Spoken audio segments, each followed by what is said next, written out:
Alors on continue le travail sur notre document et pour agrémenter les pages, parce que c'est assez décourageant de lire des pages qui ne contiennent que du texte, on va aller chercher des images sur le web, parce qu'en fait vous avez le droit d'utiliser, même à des fins commerciales, certaines des images qui sont sur le web. Vous n'êtes pas obligé, chaque fois que vous avez besoin de l'image d'une girafe ou d'un éléphant, de vous déplacer au zoo ou d'aller en safari au Kenya pour faire la photo. C'est plus rapide et ça coûte moins cher d'aller chercher ça sur le web. Alors bien sûr, sur le web, il y a ce qu'on appelle des banques d'images. Des banques d'images qui sont payantes. Vous allez en trouver en tapant par exemple liste. À mon avis, en tapant ça, on devrait trouver, oui. Des banques d'images, Shutterstock. Ici, c'est une liste des meilleures, d'après eux, banques d'images, les photos libraries. Ça, c'est pour les photos gratuites, mais généralement, les banques d'images, c'est payant, en fait. Hein. Et le prix est en fonction de l'usage que vous faites de la photo. Est-ce que vous allez en faire un usage intensif ou pas? Est-ce que ça va être diffusé à beaucoup de monde ou pas? Si vous utilisez une photo d'une banque d'images pour une publicité et que cette publicité est fort diffusée, et bien sûr, l'image, elle est en quelque sorte grillée. Elle ne peut plus servir à autre chose. Voilà, iStock, c'est ça qui donne ici. Getty Image, Photolia de Adobe. Ça a été racheté par Adobe. Adobe Stock et blablabla. Il y en a plein. Bon, c'est une solution, mais c'est payant, la plupart du temps. Donc, ce qu'il existe aussi sur le web, c'est les images du domaine public. Alors, le domaine public, c'est quoi? C'est des images qui sont anciennes et qui sont tombées dans le domaine public. Ça peut aussi être des photographies, des scans de vieilles illustrations qui sont forcément dans le domaine public, tellement elles sont vieilles, des vieux bouquins. Ça peut aussi être des gens qui font des images et qui directement les offrent à l'humanité. Ils ne veulent pas avoir d'argent si vous les utilisez, même pour faire de l'argent avec. Ici, je suis sur Wikipédia et je regarde l'article sur le domaine public et là-dessus, je tombe sur un graphique qui indique l'évolution de la durée avant laquelle une image tombe dans le domaine public. C'est lié à l'espérance de vie. Plus on avance dans le temps, là vous avez 1791 et 2015 ici. Plus on avance dans le temps, plus l'espérance de vie augmente. Les gens vivent de plus en plus vieux. On s'approche ici de 80 de moyenne.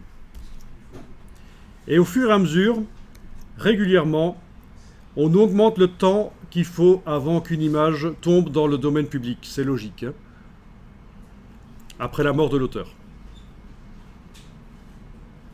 Donc c'est durée du droit d'auteur et ses ayants droit.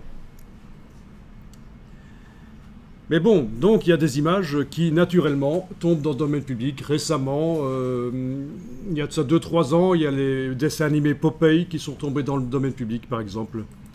Donc n'importe qui peut faire n'importe quoi avec Popeye, sans devoir rendre de compte à la famille de l'auteur. C'est juste un exemple, et régulièrement, il y a des choses qui tombent dans le domaine public. Et c'est très intéressant en tant que graphiste d'utiliser des photos que vous n'avez pas d'obligation de payer. Aucun droit à payer. Bon, bien sûr, il y a quand même des règles. Si ça montre des personnages reconnaissables, vous ne commencez pas à leur dessiner un zizi sur le visage ou des choses comme ça, parce qu'il y a quand même ce qu'on appelle le droit à l'image. Hein. On ne peut pas faire n'importe quoi, se moquer de n'importe qui. Voilà. Mais ça, vous allez avoir un cours qui va vous expliquer ça plus en détail. Nous, ici, on va voir qu'on peut aller trouver des images du domaine public. Alors, on va chercher des images qui concernent le camping. Parce que le document ici sur les chevaux, on va dire que, oui, c'est des balades en chevaux, mais en plus, on va faire du camping sous tente. Et on va griller des barbecues de viande de cheval, etc. C'est pour ça qu'au début, tout le monde est sur un cheval, et à la fin, il y en a qui sont à deux sur un cheval. Mais ça, il ne faut pas le dire. Non, je rigole. Ok. Alors, On va taper camping, par exemple. Ça paraît une bonne idée pour trouver des images de camping. Et entre guillemets, parce que je ne veux pas trouver des images sur le public et le domaine, mais je veux tomber sur les images du domaine public, je tape public domaine. On va dans la partie images. Et on va demander dans les outils de trouver, d'afficher les tailles des images en fait. Les tailles, voilà. Donc dans la partie images, outils, afficher les tailles ici. Alors qu'est-ce que c'est qu'on voit là? Les indications qui sont là. 615 sur 407, 1920 sur 1551. Donc vous dites c'est la résolution. Est-ce que tout le monde est d'accord? Oui? Vous avez tous faux. Ça n'est absolument pas la résolution. Mais alors là, vraiment pas. C'est ce qu'on appelle la définition. Bon, c'est vrai que on confond parfois les deux. D'une manière erronée, on utilise le mot résolution. En fait, la résolution, c'est une notion uniquement intéressante quand on imprime. C'est la densité des pixels sur une distance d'1 pouce anglais. Typiquement, pour l'impression, 300 pixels par pouce ou plus, 400.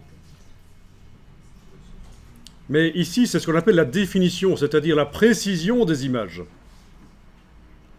Alors bien sûr, il y a un lien entre définition et résolution.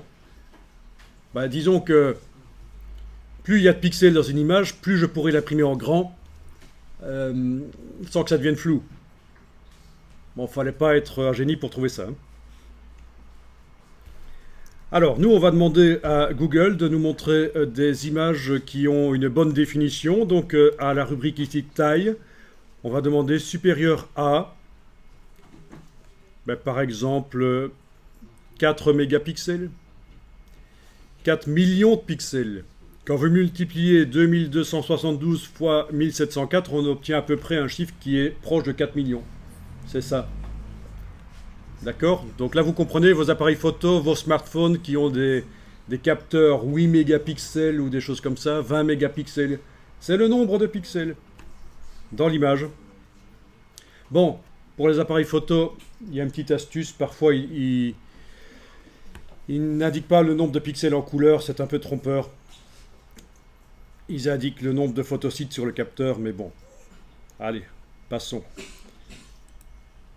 Ok, donc 4 mégapixels. Supérieur ou égal à 4 mégapixels. Et là, normalement, vous ne devriez plus avoir d'image qui, quand on multiplie la largeur et hauteur en pixels, est inférieure à 4 millions. Donc ça veut dire que c'est quand même des images assez précises. 6 millions ici.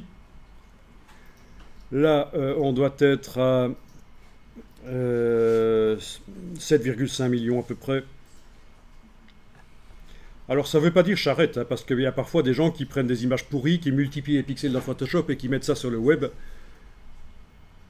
C'est pas génial.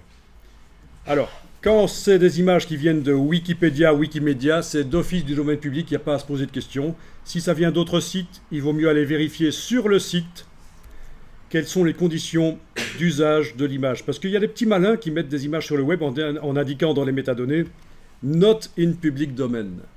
Résultat, quand on fait une recherche comme ceci, les images en question arrivent, alors qu'elles ne sont pas dans le domaine public. Donc faites gaffe à ça, il faut quand même vérifier avant de faire un usage commercial intensif de photos. Ok, je voudrais des photos qui montrent du camping, mais il faut que ce soit quand même sexy et romantique, donc on va trouver des photos de coucher de soleil. Comment est-ce qu'on fait? Vous pouvez faire ça, couleur, orangé. Vous allez filtrer les résultats par couleur. Voilà. Ah, le feu de camp. La chaleur du feu de camp. Les côtelettes de cheval. Et des couchers de soleil. Ou couchers de solo, je ne sais pas comment on dit. Un coucher de soleil, des couchers de solo, c'est ça?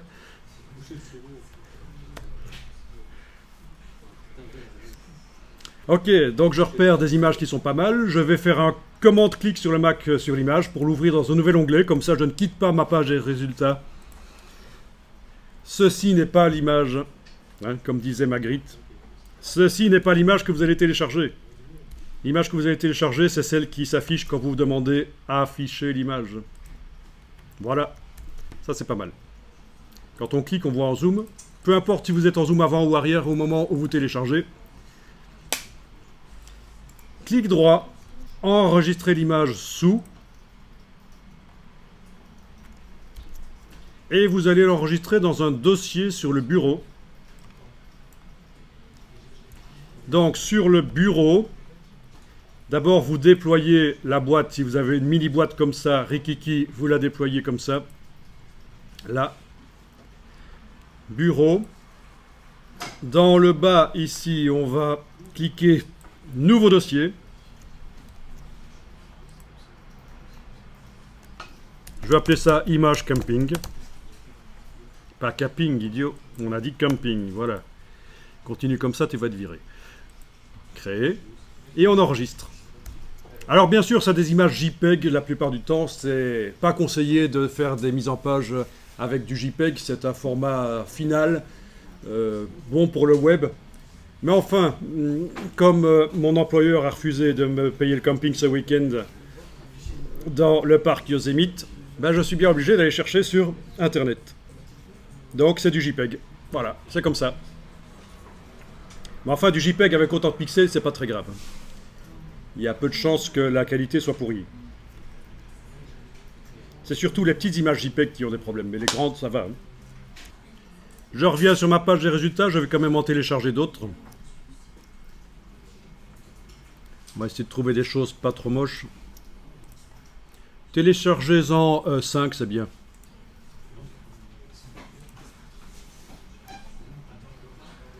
Ah, c'est du lourd, hein.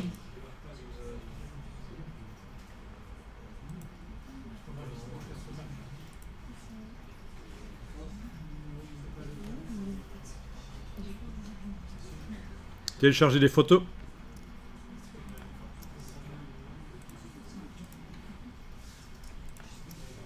Peu importe lesquelles, en fait. Hein.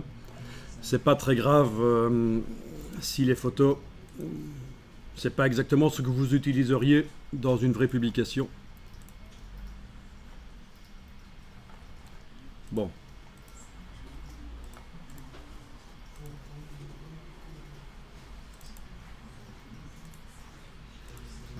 Veillez bien à enregistrer dans le dossier image camping que vous avez créé sur le bureau.